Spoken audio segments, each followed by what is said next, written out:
I am here in my home office, still on isolationism, as we need to be. And tonight's show is going to be a topic that I have talked a lot about in my therapy room. The issue has come up, and I want to clarify for everyone the ABCs of resentment slash betrayal. We'll throw that word in also. And I'm going to kind of outline some ways that resentment and betrayal can destroy our mind. But first of all, I want to check in with everybody and see how you're doing. And we're still going through our hard times. And I know that a lot of my audience is international. And how is everyone doing? How's everybody feeling out there? I know that last week we had a person from Canada who had COVID, and thank you again for sharing. That was really, really very, very sobering to hear what you went through and what a lot of people are going through. And speaking of resentment, I think people are starting to resent being on lockdown. People are starting to resent being cooped up with significant others and mothers and fathers resenting that they have to homeschool their children, and grandmothers and grandfathers resenting that they can't see their children and grandchildren. So there's a lot of resentment because there's a lot of deprivation. So this is a call-in show, everyone. So please feel free to call in 323-524-2599. And I just have a couple of announcements, and then I'll get right into the topic. And tonight, I will shrink a tune. I haven't done that for a while, but I think I shouldn't ignore that part of the show. It's just too interesting and too much fun. So for those of you who really, really need a sliding scale fee because you just can't afford to spend a lot of money on therapy, two things. Number one, still on that great deal is that mind map video series that I created, $97 for about 8+ hours of mind map, breaking everything down from the cause of the problem and deconstructing the damages on the psyche, and then helping paradigm shift it to health. And this is something that you can do in your own home now that you're sitting around and probably having more time on your hands than you want to. You could take this opportunity for $97 to heal.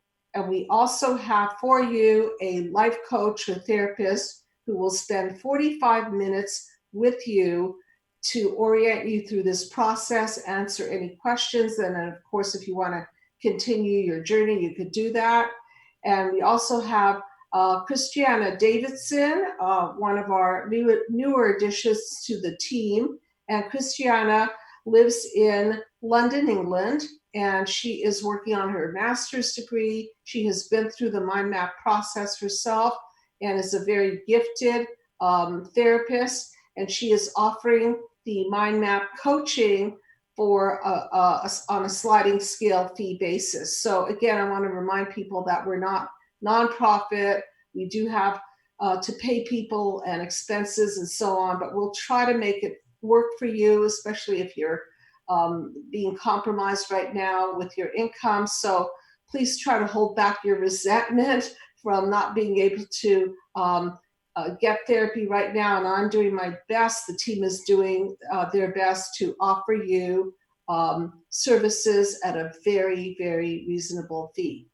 And then also to remind everybody that finally we have a really important and poignant product available called The Mind Map Journey to Recovering from Narcissistic Abuse. And our life coach, Yitz Epstein, hosts the show. And it is very, very directed, especially speaking of resentment and betrayal. It really, really hits the nail on the head on how apathy and the system gone wrong can really mess up the psyche and break trust and create all kinds of chaos and breakdowns and pickings of bad relationship patterns, I talk about the WTF a lot, which simply means that we're repeating cycles and we're entering relationships that don't serve us, but they certainly copycat the blueprint of our family of origin and multi-generations of our family. So let's right now dive into resentment, the ABCs of resentment. Why am I calling it the ABCs of resentment? Because I have a particular idea in mind that I want to share with you. And here is, very simply, A and B and C. Can't be simpler than that, but it gets complicated. So let's say that I'm trying to do this, A and B and C are all friends. They're all getting along. Now, what if A and C have a disconnect? What if there's a betrayal right here? So A and C, I'm going to just put a cross over here so that you can see. Now they're disconnected. See? But what happens if B and C continue to remain friends? What happens to the relationship between A and B? Can that be sustainable? And that's what tonight's topic is about. What happens if you and your friend and another friend are all getting along, or, let's up the ante. What if you and your husband and your, your brother or your sister are all getting along, and then your brother betrays somebody, your husband? What happens to the relationship if the other party it remains friends?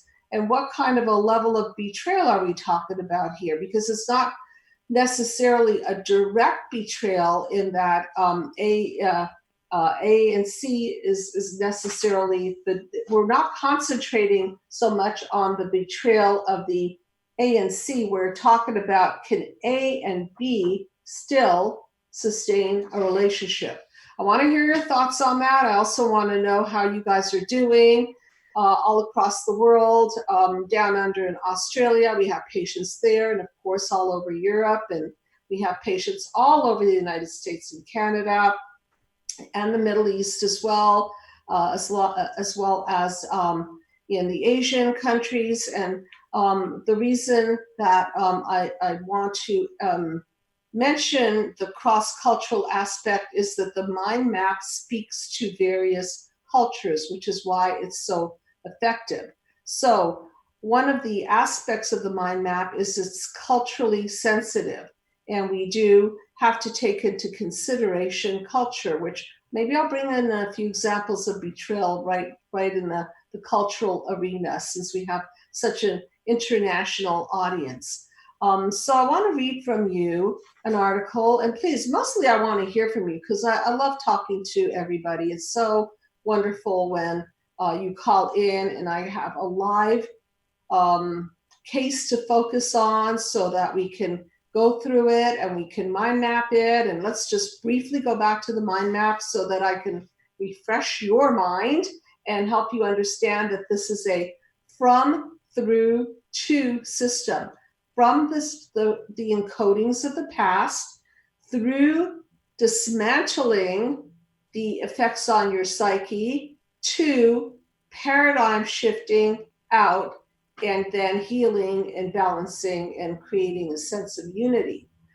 So starting with childhood wounds, panel 1, the first betrayal, the first very, very important betrayal is usually the mother, infant, father, infant connection that breaks, where trust is broken. And how is trust broken?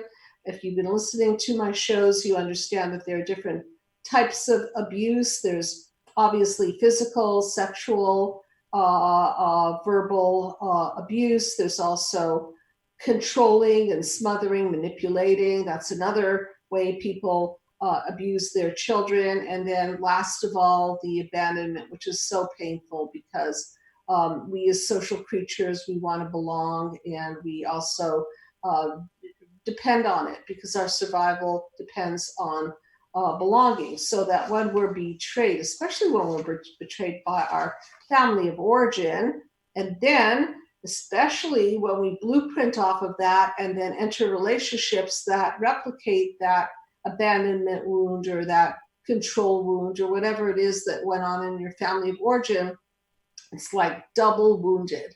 Speaking of ripping open childhood wounds, there's nothing like replicating the childhood wounds, reliving them, and then once again feeling that you're alone in the world. There's no one to turn to. You can't turn to your mother, your father. You can't turn to your husband, wife, boyfriend, girlfriend, friend, coworker, boss, and so you feel trapped in what I call the double dungeon of darkness. Not a good place to be. So I want to hear from you. I'm going to launch into some articles here on betrayal, and then I'm going to apply that to the ABC situation. What happens if that triangle is broken? Can the other two people continue to have a relationship knowing that that third party is still relating to the other B party? Okay, so here's a good quote.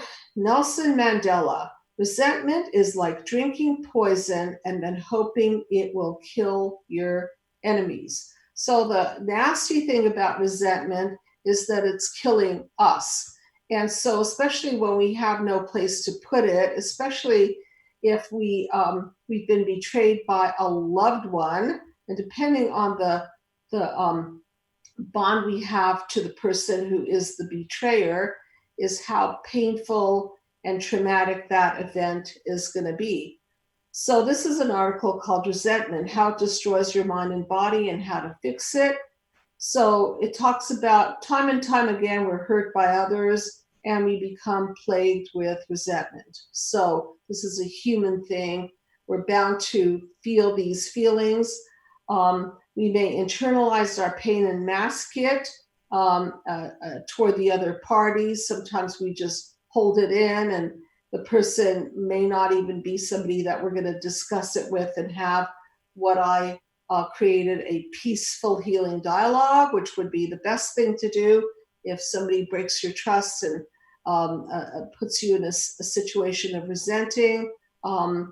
Peaceful healing dialogue is something that I created where you can address the hurt, you can address the resentment, you can address the betrayal.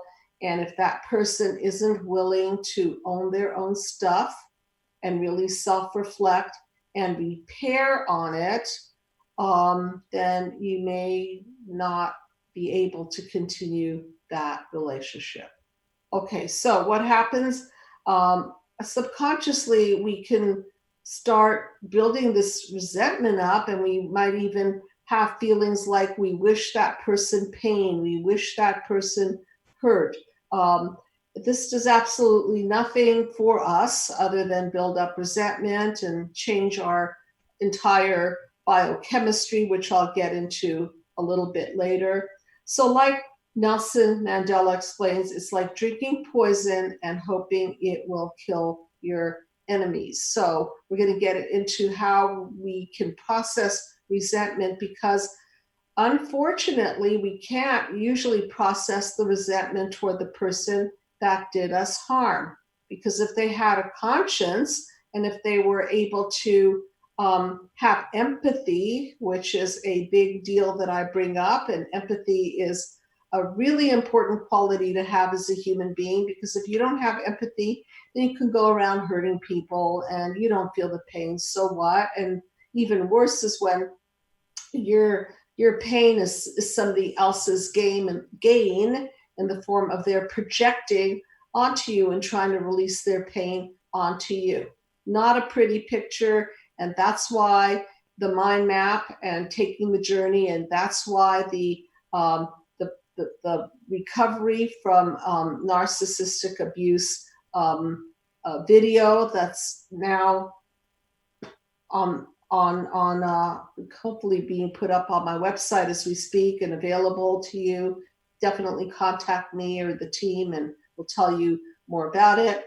So this is really, really poisonous stuff, and I don't think that anybody who has and I think we've all experienced betrayal and some sort of a resentment in reaction to the betrayal. It's just such a human quality. How can we get away from such a thing? And so the first thing that I want to say is that if you feel resentment towards somebody because they did you wrong, and you feel that you have fantasies of hurting them and fantasies of wishing them harm, those are normal feelings. You just don't want to act on them, particularly if they're really heavy fantasies. They're not worth going to jail over. They're not worth losing a job over. They're just not worth it. So resentment is defined as a feeling of anger or displeasure about someone or something, and it's a feeling of unfairness. Something is wrong here. Something is off here. Allowing yourself to feel the emotion the article talks about that it's damaging, but I think that repressing the emotion is more damaging. So yeah, feeling the emotion, fantasizing about your payback time, those are normal. And again, better that you express them rather than repress them, because I'm just not a fan of imploding, which is all the depression and stuffing your feelings, or exploding, which is projecting your feelings onto other people. So the first thing that you want to do is you want to find a really great friend, a really great therapist, a really great family member that you can express your feelings to in confidentiality. Because the worst thing is that if you resent somebody and then you make up with that person and you've just loaded somebody else's head with all of the nasty things that they did to you, and then you get past it, and then that person now resents the original person, then it just stirs a lot of animosity and nothing gets cleaned up. So I do want to hear from you, and please call in 323-524-2599. I hope that you're still functioning and alive and alert. I know a lot of people are off schedule and they're off kilter, and they're sleeping more and eating more and drinking more, and I don't know what else more. And some people are creating more and getting healthier, and using this time to plan for the future, using this time to exercise and change their diet. And I just want to share one thing, because I'm such an animal lover. I've changed my diet. I'm planning to keep it. I'm eliminating meat from my diet, not fish. I'm not there with the fish thing, but I'm definitely eliminating meat from not my diet, just because of animal cruelty. I'm just not a fan. I'm not saying that so that you feel pressure to do it. It's just like right now something that I'm rethinking for myself, because I want to encode into the fiber of my being, and that would be panel 8. Encoding, I want to encode a more peaceful relationship with animals, and support them. Okay, so now that I've put that out, and let's go back to resentment. So you can see how damaging this is, because you're holding all of this poison. It's going to do no good for you to carry it around, nor will it do you any good if you pay back the person, because unless you want to do it legally, unless you want to confront the person, those might be okay ways of dealing with resentment. But if you're stuck with all the feelings, it could be very, very damaging. Dr. Karsten Roche of Concordia University in Montreal, my home city, explains that resentment and bitterness interfere with our body's hormonal system. So not only is staying home and being emotionally and socially isolated, playing with our body's hormonal system, so does resentment. This causes a majorly damaging effect throughout our entire body, much like extreme stress. Dr. Roche also has noted that these negative emotions interfere with our immune system. And I wanted to mention this because what's important now is keeping our immune system strong so that if we do end up with the coronavirus, then we can fight this off and we can be emotionally as sustainable and healthy as we humanly can. And again, I do want to thank my caller last week. I think her name is Anne or Andy. I'm not really very good with names, but anyway, she shared with the audience that because she did the mind map process before she contracted COVID-19, she was in a much better place psychologically, and it helped her to get past it and to physically survive. So you can see that the mind and the body are absolutely interconnected. And so whatever we feel in our emotions comes out physically. And Dr. Bessel van der Kolk in his book, The Body Keeps the Score, emphasizes this. Hans Selye, back in the day, in his book, The Relaxation Response, also talked about this connection. And so that's how important it is to keep down our stress level. So he's talking about the negativity can even cause illness, disease, heart problems. According to Dr. Charles Racine of the University of Arizona, I think he did research on the heart and stress, and he emphasizes the negative effects of stress and betrayal and especially from my point of view, imploding, holding these feelings in, how harmful this could be. Plain and simple, resentment will eventually destroy your sense of self and your friendships and relationships with family members. And I want to talk about it from a mind map perspective, because when we're betrayed, what happens is that we are triggered. And if we go back to the mind map for a minute, we could see that our panel 1 wounds cause reactions, and then those reactions cause us to trip up our encoding.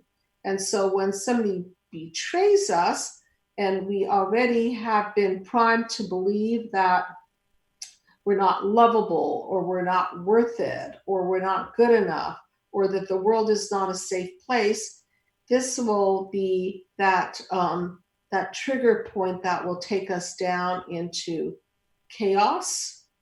And then we'll try to defend ourselves with overeating, overdrinking, sleeping, shutting down. And then eventually that stuff doesn't hold up over time and we break down.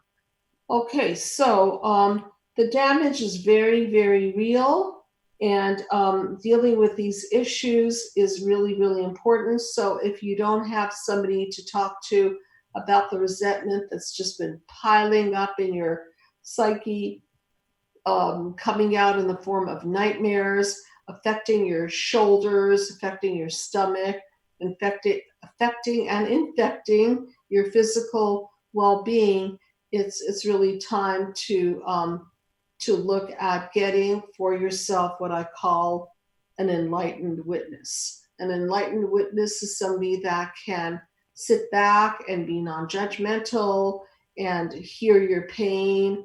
And obviously the enlightened witness cannot be one of those people who, how did I say it? I just wanted to hold up that ABC chart again. Okay, so here's my very simple ABC. So your enlightened witness cannot be having a relationship with C, because that would not work, would it? So you can't share, A can't share with B if B and C are still palling away. Okay, not going to work. Too painful.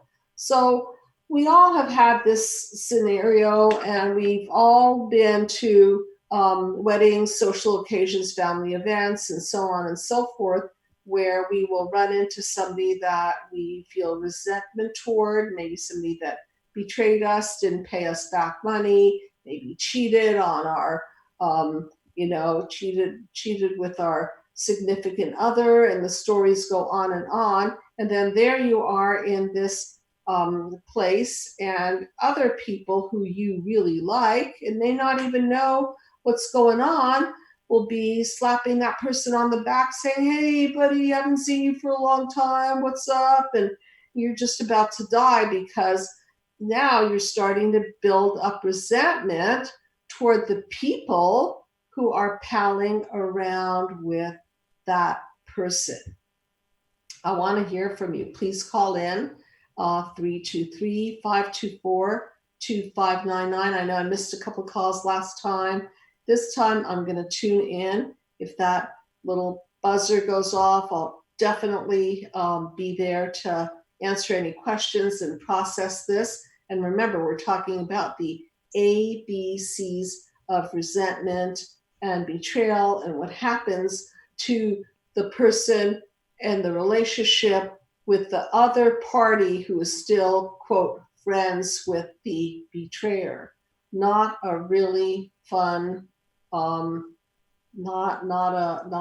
a great and sustainable system there.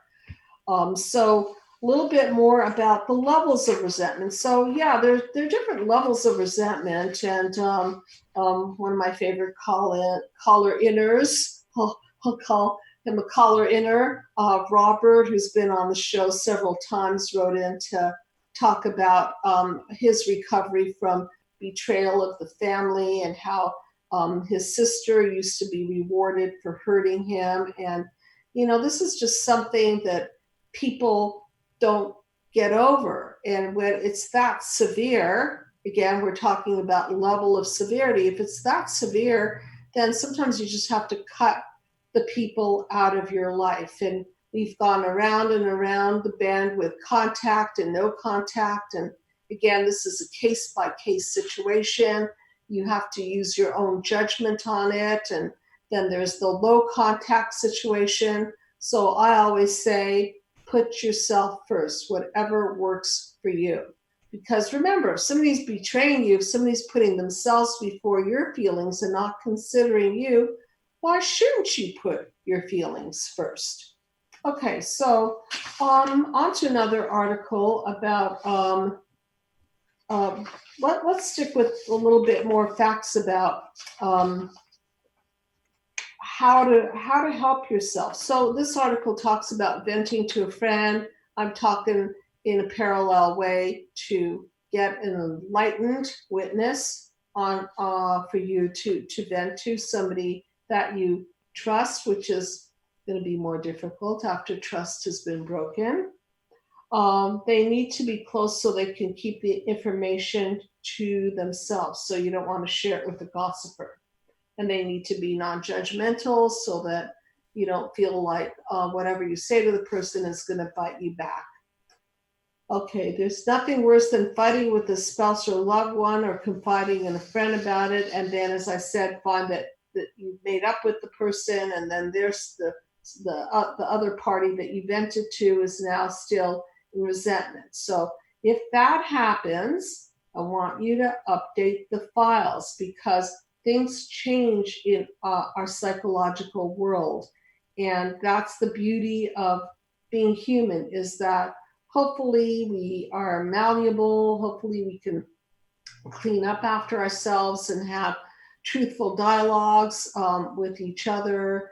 And then we can clean up things, and then even clean up the lens of perception of the other that you shared the information with, so that they don't continue to resent the person that you told the story about. So another aspect that the article mentions is to have logic on your side and really ask yourself, what's the damage here? Let's get logical. Am I resenting this person so deeply because I'm triggered by old childhood wounds? And I think we have a call-in. So hello, you are on the couch. And what is your name, please? Hi, Dr. Judy. It's Allie. How are you? Hey, Allie, how you doing? You are such a fan I'm of your beautiful comments all over the comment section. Thank you. Thank you. I appreciate that. I really appreciate all that you do to bring such great and relevant information to our community. And so you are a rock star, as I often say.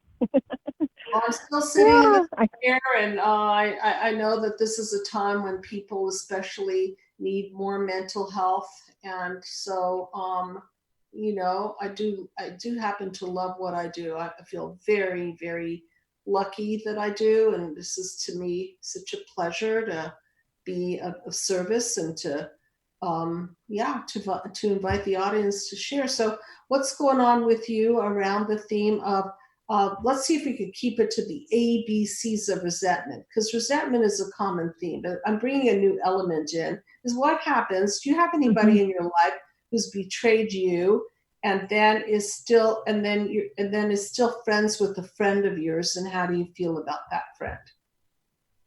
right. Well, it's family, friends. It's happened over and over in Sure. friendships that I've had where I'm thinking, why are you still reaching out to them? Why are you allowing them to do work for you just because they can?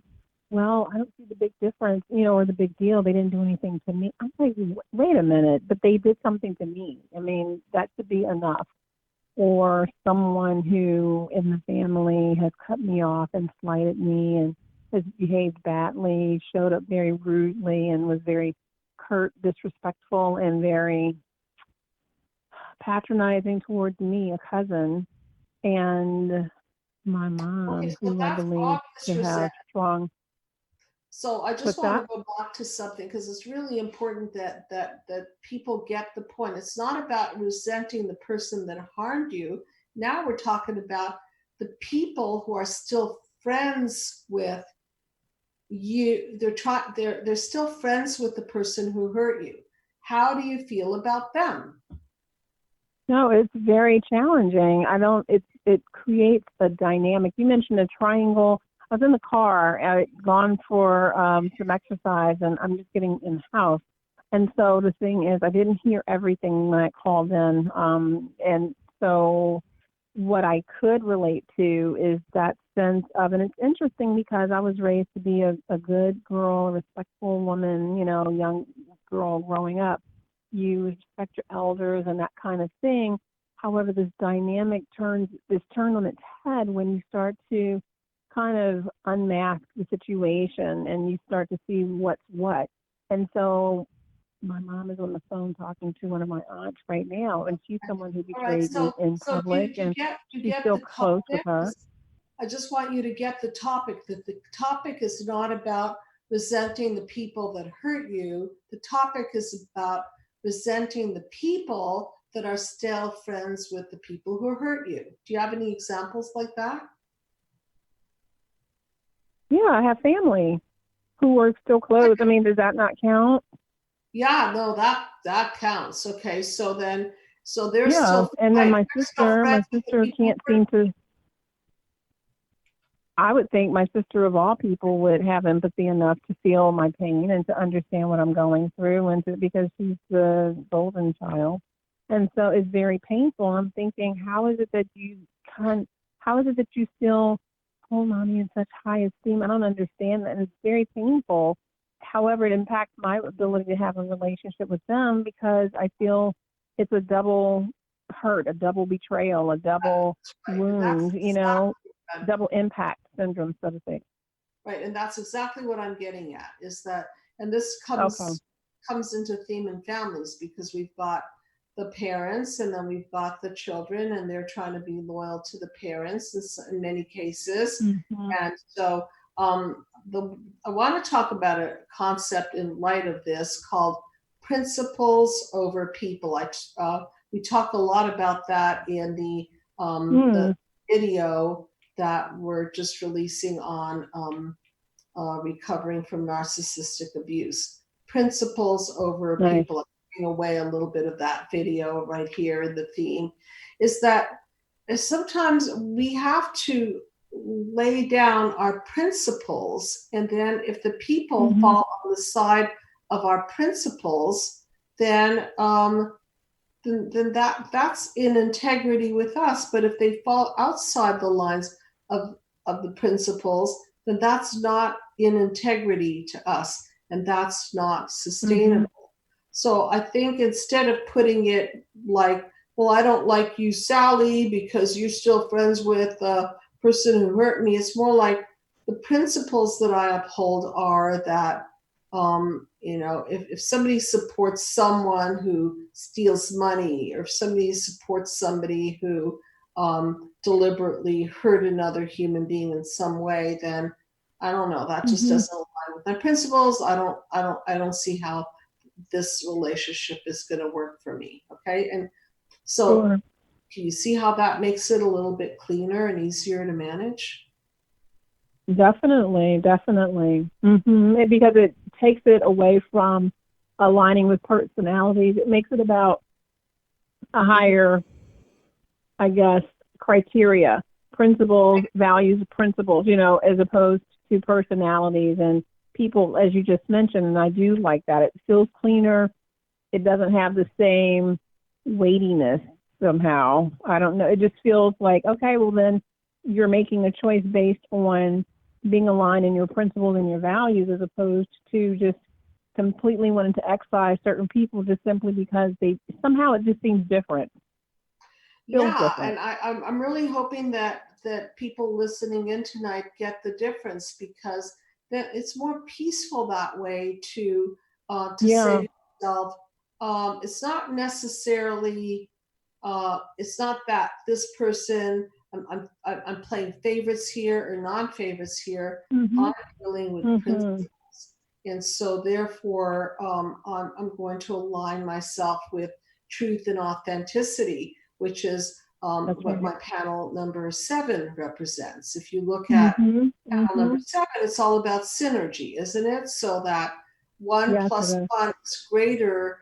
than just the two. So if you and I are friends, right, then there's an Mhm. addition to who I am and who you are as a result of our friendship and our affiliation. Okay. And then if that third bubble comes along, go back to that panel 7 for a minute so I can, pictures worth 1,000 words. So if you're the yellow bubble and I'm the blue bubble, and the red bubble on the bottom is trying to steal my light, and then you're still friends with the red bubble, ooh, ouch, ouch. I feel Mhm. betrayed. Now Mhm. I feel betrayed. Like, what? Wow, Betrayal.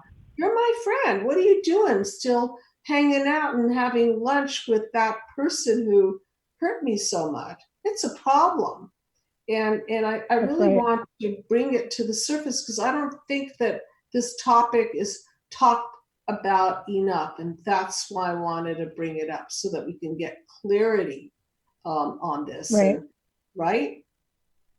I agree with you wholeheartedly. Even in therapy, this is why, to me, there's such a need for this type of teaching and understanding. And I don't know if there is, I don't know, like a acknowledgement through the DSM-5, for example, like what is this dynamic? I've been to so many therapists over the years, and time after time after time, they will devalue my point of view, aligning with whom I perceive to be the wounder, the perpetrator, the assailant, if you will, the person who's wreaking havoc just simply because she's a nice lady. I'm thinking, yeah, but what about all this other I stuff? don't think What about that what are you talking about? yeah, right. And I don't think enough therapists understand that. Look, if somebody's coming to pay you, they're coming all the way to see you, and they're going to pay you. They don't want the therapist ripping at them. Okay. They don't, Mm-hmm. and sometimes a part of therapy is to rip down the old system. So I don't think enough therapists explain to the patient that I'm not ripping you down. I'm not trying to dismantle who you are. I'm trying to dismantle Mm-hmm. the old system, the old Yes, operational manual that you're patterns. operating by. And so let's align ourselves with you're getting better. And in order to get better, it's like, sometimes you've got to dislodge something in order to progress the Mm-hmm. person. But you've got to do it respectfully. And again, you've got to go with the principle of truth, the principle Yes. of a system gone wrong. versus blaming and shaming and putting down another human being. That never does seem to work, does it? It does not, because it's a make wrong, and if someone's going to be, right, and you're pointing out, well, do it this way, then someone's going to feel like they're wrong. And you're right. It's not about being wrong or Absolutely. dismantling someone. It's about dismantling a broken system, a system gone wrong. And And you've done so, a unfortunately, yeah, that's not happening. It's never happened in any of the sessions I've had over the decades. I've been, in and out of various therapeutic dynamics and relationships. It's never happened. And I well. leave I feeling believe that. exceedingly frustrated, and my mom feels vindicated. Well, I think therapy should be a place of psychoeducation. It's not only venting, it's learning something and learning how to process your feelings and learning about your blueprint and how to clean that blueprint so you don't get sick, in essence. I'm going to go on with an article and just leave a little time if anybody wants to call in. Thank you always for Mm-hmm. being such a great Thanks. audience and for all your Oh, beautiful you're comments. welcome. You're welcome. Thank Thank you. you. Okay. Is All it? right. May I ask this one quick question? May I ask a quick question? Yeah. Do you think it's possible to enter into therapy with the known perpetrator of this behavior? Do you think it's possible to find someone who is steeped in family systems therapy to Oh, gee, that's a great question. experience the psychoeducation? Yeah. Do you think that's possible? Yeah, Or I do we mean, need to make an appointment with you? yeah, the perpetrator, yeah, if they're yeah, I encourage it. If somebody's hurt you and they're willing to take the step and seek therapy with you, wow, that's pretty big of them. But then again, we don't know why they're there. They may be there to defend themselves or to badmouth you. And then quickly, the therapist better be on his or her toes to help to Mm-hmm.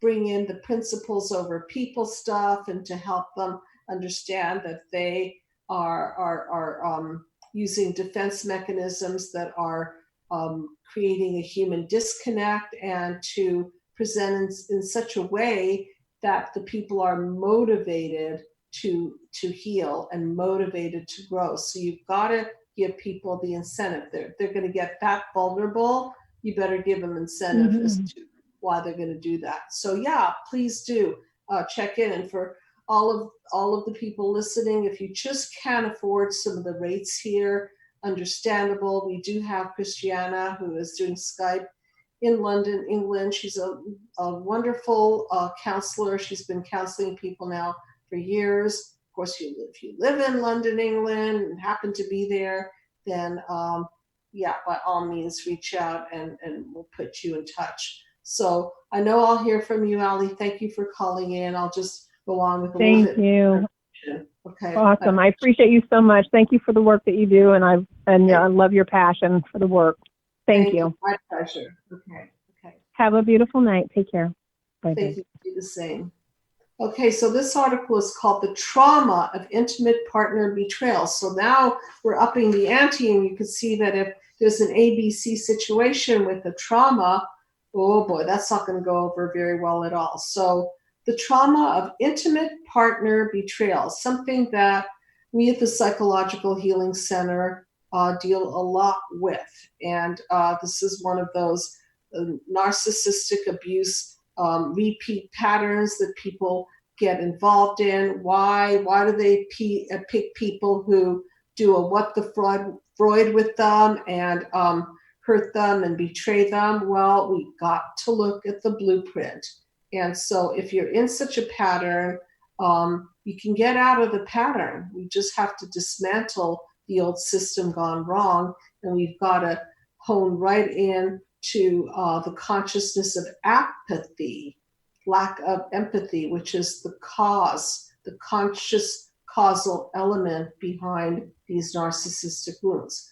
So here's an article by George Everly Jr., PhD, The Trauma of Intimate Partner Betrayal, Why It Hurts So Much. Betrayal as a traumatic stressor. So it's easier to forgive an enemy than to forgive a friend. A quote by William Blake.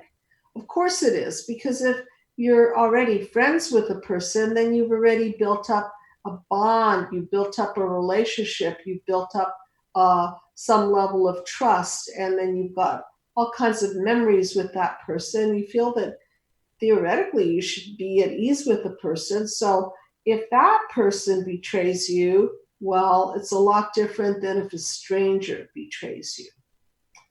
So, what is betrayal? So, this article goes into describing it as a gut wrenching experience, a searing knife into your heart.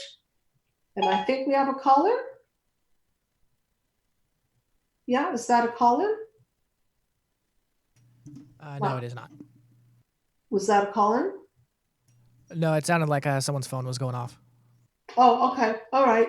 Okay. So this is like a treachery, a deception, a violated trust, a broken promise, lies, sexual affairs, even affairs of the heart. The injury is so great that some people seem to never recover. It's a trauma, and it is in the category of PTSD. And if you've been betrayed in your early childhood developmental phase, if the trust has been broken there, then this is a reopening of old childhood wounds.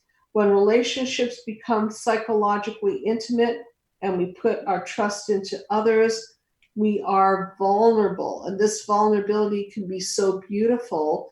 And I certainly don't want to live with all these defense mechanisms around my heart, because then I won't feel. But then again, I don't want to put my heart into everybody's hands, because it might not be smart to do so. So, hello, you are on the couch. Hello. Good evening. And what is your name, please? Maura. Maura? Yes. Oh, hi. I think you've called in before, have you not? I have. Nice to hear from you. So, how do you relate to tonight's topic and the ABCs of resentment and that third party situation? Well, I think that at the beginning of recognizing that you've been hurt by the abuser or whoever it is that's betrayed you, you're too close to what happened. It's too fresh for you to be able to do anything other than set these really firm boundaries with people that are absolutes. Like, this seems kind of black and white to me, like either you align with my principles or you're out. And yet at the same time, at the beginning, I think it's almost like because your boundary that you're trying to create to keep this person at a distance from you, the person that hurt you, is so tenuous and fragile that you have to be absolute in your protection of it. But over time, I think you have to get to a point for this to really work, where you allow other people to be who they are and make individual determinations on which relationships are important enough to you in other ways that you want to save them. And then is there a way that you can work that out? And that, I think, requires absolute open communication to say to a person, like, for example, if let's say your mother really damaged you, okay, and you are wondering why your sister still talks to your mother. You might not tell your sister, this hurts me when you do it. And if she won't give it up, or she has justifiable reasons, then ask her to don't talk about me. If she tries to talk about me, give me your word to do that. And then don't bring the topic up when you're around me. And if, there's a balance you end up having to strike with some people. Yeah, and I think that's a real great way of modifying it to fit your life, right? So it's just a big stretch to ask your sister, your brother, to never talk to your mother again, because that's their mother too, right? And by nature, we're bonded to our parents, and that's a very, very hard bond to break. But I like the way you put it. You might want to adjust it so that you let your sister know that you've been hurt so badly, and then you can let your sister know that you don't want certain things discussed with your mother. And is that working out better for you when you do it that way? Well, I personally am no contact with everybody, so it didn't work, no, because they triangulate. So that was an impossibility. So I ended up having to go the final step, which was like, you have to be gone too, because though I tried and it didn't work. And so the distancing that you talk about, the apathy you end up having, you feel that's almost where you have to get, where you just have to constantly fill your life with other things. So eventually they don't matter anymore, but it's so hard to get there, I think. Yeah, and it's true. And with the mother, anybody that's experienced this with a parent that really hurt them this badly, we all know how hard it is for us to separate and go no contact. Imagine asking another person that maybe wasn't hurt so hard to do that. If they don't have the fortitude of the pain to drive them and give them resolve, then it's that much harder for them to go full no contact. So asking someone to do that might be actually, like asking too much of someone. And I don't know. I just thought of something, some kind of a way where, let's say your sister says to your mother, I'm really aware that you hurt my sister so badly, and it is having an impact on me, and it's having an impact on my feelings about you. I just want you to know that. And my wish is that you would own your own stuff and clear it up with her. So something to show that she's fighting for you, something to show that she's not just closing her eyes and sloughing it off and acting as if nothing happened. Absolutely.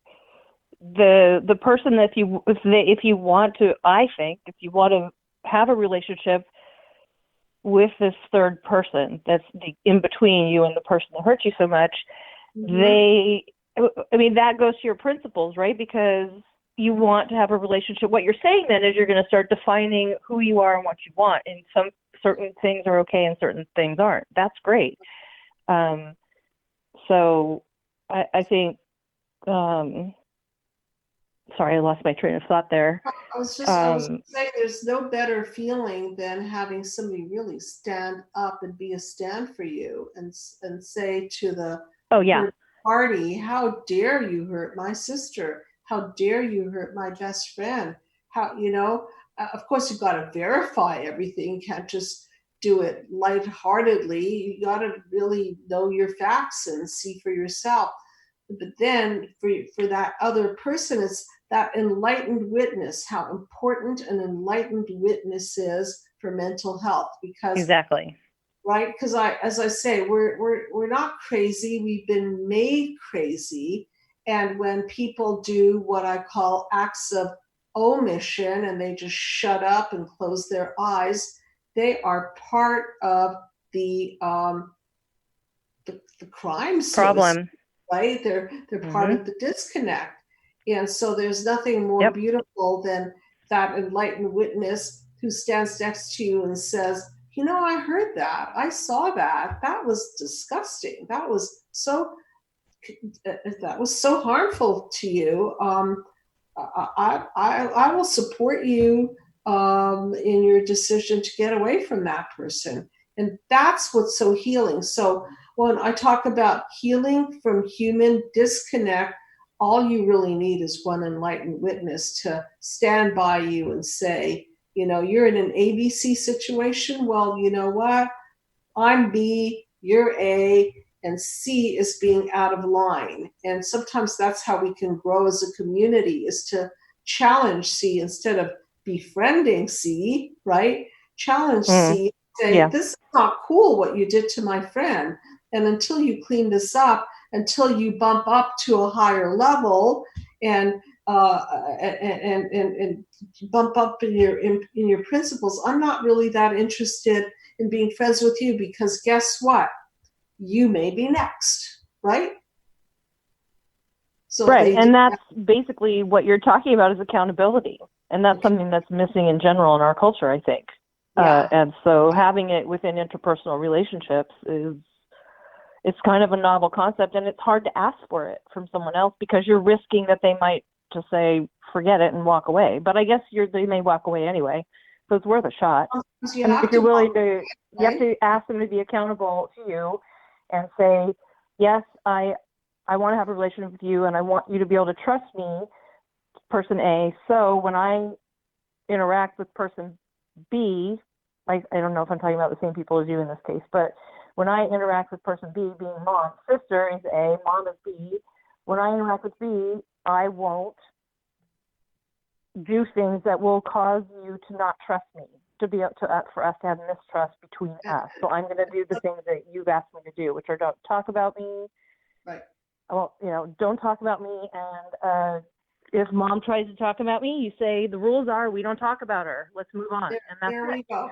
There we go. And if the violation is too big, if the violation is just in this realm of somebody did major damage to the other person, I personally don't believe that if B is friends with C and C has majorly damaged A, I don't think that could ever work. And I don't see it until that person can clean it up. And for those of you who've listened to other episodes, I'm not a big fan of just forgiving for the sake of forgiving. I think forgiveness is earned, and sometimes it's never earned. And so therefore you have to forgive yourself for falling into these traps and picking people who are not in your best interest and doing what the Freud. And I know we're just about out of time, so I'll just take a couple of minutes to shrink the tune. Okay, and thank you so much for calling in. I know that we keep in touch intermittently, and please stay healthy.